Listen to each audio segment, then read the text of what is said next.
Assalamualaikum warahmatullahi wabarakatuh. Perkenalkan, nama saya Selvi Febrianti. Saya dari kelas 12 IPA 6. Saya akan membacakan perkembangan demokrasi liberal. Yang pertama ada sejarah demokrasi liberal. Pelaksanaan pemerintahan pada masa demokrasi liberal Indonesia berlangsung pada tahun 1950 hingga 1959. Setelah kembali menjadi negara kesatuan, keadaan politik Indonesia menganut sistem demokrasi liberal dengan pemerintahan parlementer. Sistem parlementer Indonesia masih berpedoman sistem parlementer barat yang dibentuk setelah dibubarkannya pemerintahan Republik Indonesia Serikat RIS pada tahun 1950. Perubahan bentuk pemerintahan mengakibatkan perubahan pula pada undang-undang dasarnya. Dari konstitusi RIS menjadi UUD sementara 1950. Nama lain demokrasi liberal adalah demokrasi parlementer. Dinamakan parlementer karena pada masanya para kabinet memiliki tanggung jawab dan peran penting sebagai parlemen DPR di pemerintahannya. Dalam sistem demokrasi liberal, pemerintahan dipimpin oleh Perdana Menteri dan Presiden hanya sebagai kepala negara. Perkembangan demokrasi liberal. Demokrasi liberal sangat mengedepankan kebebasan. Ciri khas kekuasaan demokrasi ini adalah pemerintahnya dibatasi oleh konstitusi. Artinya, kekuasaan pemerintahnya terbatas, sehingga pemerintah tidak diperkenankan untuk bertindak sewenang-wenang terhadap rakyatnya. Pada era demokrasi liberal juga, Indonesia mengadakan pemilihan umum pertama pada tahun 1955. Pemilu pertama dilaksanakan bertujuan untuk memilih para anggota parlemen dan anggota konstituante.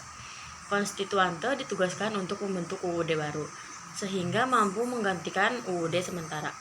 Sistem politik masa demokrasi liberal banyak mendorong berkembangnya partai-partai politik. Karena demokrasi liberal menganut sistem multipartai, keberadaan partai-partai politik pada pemerintahan Indonesia sedang menduduki masa panas-panasnya. Partai besar pada masa demokrasi liber antara lain Partai Nasional Indonesia (PNI), Nahdlatul Ulama (Masyumi), dan Partai Komunis Indonesia (PKI). Pada masa ini telah terjadi pergantian kabinet di mana partai-partai politik terkuat yang mengambil alih kekuasaan. Partai terkuat dalam parlemen saat itu adalah PNI dan Masyumi. Terjadi 7 kali pergantian kabinet dalam masa demokrasi liberal. Susunan kabinet pada masa demokrasi liberal adalah sebagai berikut. 1. Kabinet Nasir 6 September 1950 sampai 21 Maret 1951. Yang kedua, Kabinet Sukiman 27 April 1951 sampai 3 April 1952. Yang ketiga, Kabinet Wilopo 3 April 1952 sampai 3 Juni 1953. Yang keempat, Kabinet Ali Sastro Amijoyo 1 31 Juli 1953 sampai 12 Agustus 1955. Yang kelima, Kabinet Burhanuddin Harap 12 Agustus 1955 sampai 3 Maret 1956. Yang keenam, Kabinet Ali Sastro Amijoyo 2 20 Maret 1956 sampai 4 Maret 1957. Yang ketujuh, Kabinet Juanda 9 April 1957 sampai 5 Juli 1959. Masa kabinet kebanyakan hanya bertahan kurang lebih 1 tahun. Mengapa pada era ini seringkali terjadi pergantian kabinet? Alasan utamanya disebabkan karena adanya perbedaan kepentingan antara partai yang ada.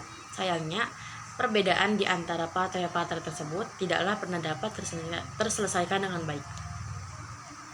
Akhir masa dan kegagalan demokrasi liberal. Kekacauan politik yang ada pada masa demokrasi liberal membuat kabinet telah mengalami jatuh bangun karena munculnya emosi tidak percaya dari partai relawan, sehingga banyak terjadi perdebatan dalam konstituante yang sering menimbulkan suatu konflik berkepanjangan yang menghambat upaya pembangunan. Penetapan dasar negara merupakan masalah utama yang dihadapi konstituante. Atas kondisi tersebut, kemudian pada 5 Juli 1959, Presiden Soekarno mengeluarkan sebuah dekret. Dekret Presiden yang dikeluarkan pada 5 Juli 1959 mengungkapkan bahwa tidak diberlakukannya lagi UUDS tahun 1950. maka secara otomatis sistem pemerintahan demokrasi liberal berakhir di Indonesia. Berakhirnya masa ini merupakan awal mula sistem presidensial dengan demokrasi terpimpin ala Soekarno. Diberlakukannya pemerintahan demokrasi terpimpin bertujuan untuk menata kembali kehidupan politik di Indonesia setelah keadaan pemerintahan yang tidak stabil pada saat demokrasi liberal. Cukup sekian dari saya. Terima kasih. Wassalamualaikum warahmatullahi wabarakatuh.